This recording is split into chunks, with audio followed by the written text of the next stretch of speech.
Definitivamente el mundo es muy distinto cuando se fundó la empresa hace ya 69 años, pero lo que sigue vigente son los valores con los que inició la compañía Mi Barrer hace, insisto, 69 años. Entonces, valores como la vocación de servicio, temas como la proximidad, temas como la excelencia, temas como la innovación y la coherencia, que son los 5 valores que han caracterizado a la empresa, son vigentes hoy en día. De hecho, yo diría que en los momentos más disruptivos, como ha supuesto el 2009 la crisis financiera o el 2019 el COVID, lo que realmente nos hemos anclado es los valores, en la visión y en la misión que teníamos.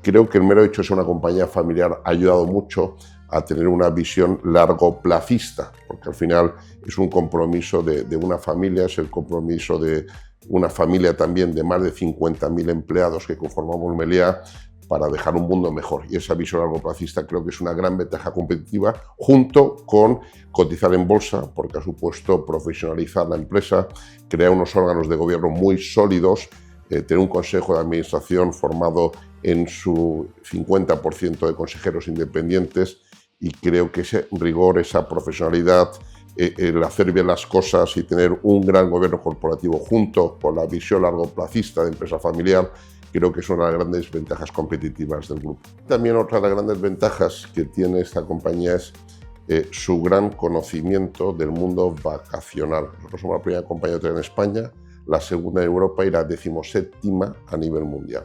Pero si cogemos las 30 primeras compañías hoteleras, las otras 29 empezaron en el mundo urbano y nosotros venimos del mundo vacacional.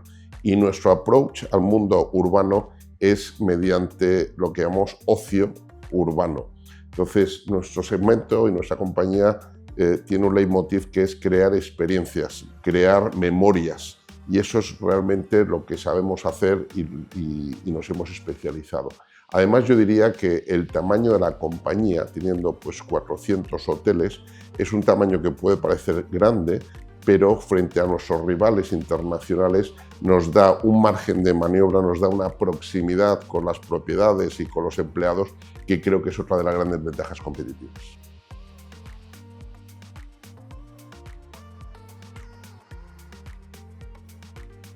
Yo creo que en este mundo convulso en el que vivimos es fundamental tener mucho margen de maniobra. Entonces, tener un objetivo muy claro, tener una estrategia muy definida, tener los equipos muy alineados, pero tener cierto margen de maniobra y actuar de forma muy rápida. Creo que hoy en día ningún empresario puede tener una estrategia fija y no tener esa capacidad, esa flexibilidad de la cintura.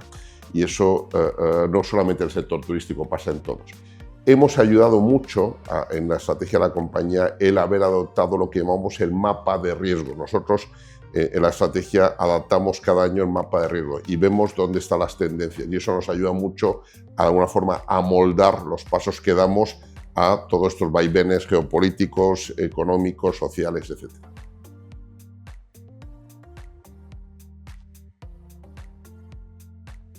Nosotros hemos sido, como compañía vacacional que comentaba antes, los pioneros abriendo destinos vacacionales en el mundo. Fuimos los pioneros en España, pero también fuimos los pioneros en todo el Caribe, en todo el sudeste asiático y en toda la cuenca mediterránea. Entonces, creo que el ser pionero y ser líder implica una responsabilidad adicional en hacer las cosas bien, y que tu modelo de implantación en cualquier país sea extremadamente respetuoso con la cultura, con la gente, con el medio ambiente, con la sociedad y con el gobierno. Y eso es el modelo que ha llevado a cabo Meliá a los 69 años, y es mucho la impronta, la forma de pensar de la familia Escarrer.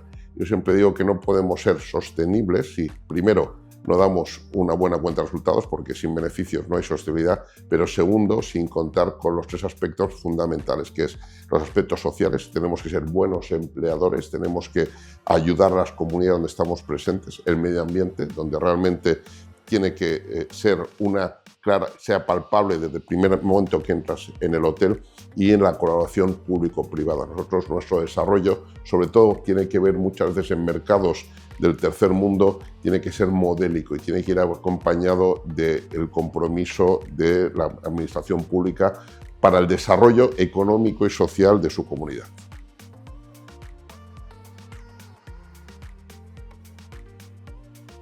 Yo cada vez que voy a una universidad, y se lo digo a mis hijos todos los días, hablo de 5 puntos que para mí son fundamentales. Uno es la mejor inversión que puedo realizar es en ti mismo. Fórmate, fórmate, fórmate. Y aquí en ESA definitivamente es un gran ejemplo de formación académica y para mí de toda España la mejor universidad sin lugar a dudas. Pero cuando crees que te has formado, sigue formándote porque es la mejor inversión. El segundo tema es sal fuera y busca cualquier oportunidad para estudiar o trabajar fuera de tu zona de confort, fuera de Cataluña, fuera de España. La mundología que te da la apertura de mente, las tablas, es otra carrera adicional. Los idiomas, o sea, yo veo muchos currículums de gente que ha trabajado o que ha estudiado fuera y se nota, te da unas tablas que la gente que se ha quedado únicamente estudiando en su lugar de nacimiento no tiene. El tercer punto, sin lugar a dudas, es cuando haya realizado las dos, haz un curso de comunicación, porque he visto gente muy técnicamente brillante que no sabe expresar, que no sabe cautivar, que no sabe enamorar con sus palabras y ves que hay gente fantástica, pero como no se sabe vender, como no sabe transmitir, como no sabe contagiar esa ilusión, pues no llega a triunfar en muchas organizaciones. El cuarto punto para mí, sin lugar a dudas, es la pasión y la intensidad. Yo todo lo que hago le meto mucha pasión, me encanta la pasión y se transmite esa pasión. Y esa pasión, si además la acompañas con mucha intensidad, el estar como martillo constantemente, pues yo estoy convencido que conseguirás cosas que el 99% de los mortales ya tiraría la toalla de antemano. Y el quinto punto es un tema de actitud, de amabilidad, de agradecimiento. Cuando pidas algo, sé agradable, da las gracias y esa actitud realmente ha hecho mover cosas que yo no me las podía ni imaginar. Y esos son los 5 consejos que le transmito a cualquier alumno, no solamente de SADE, en este caso de SADE, pero a cualquier universitario.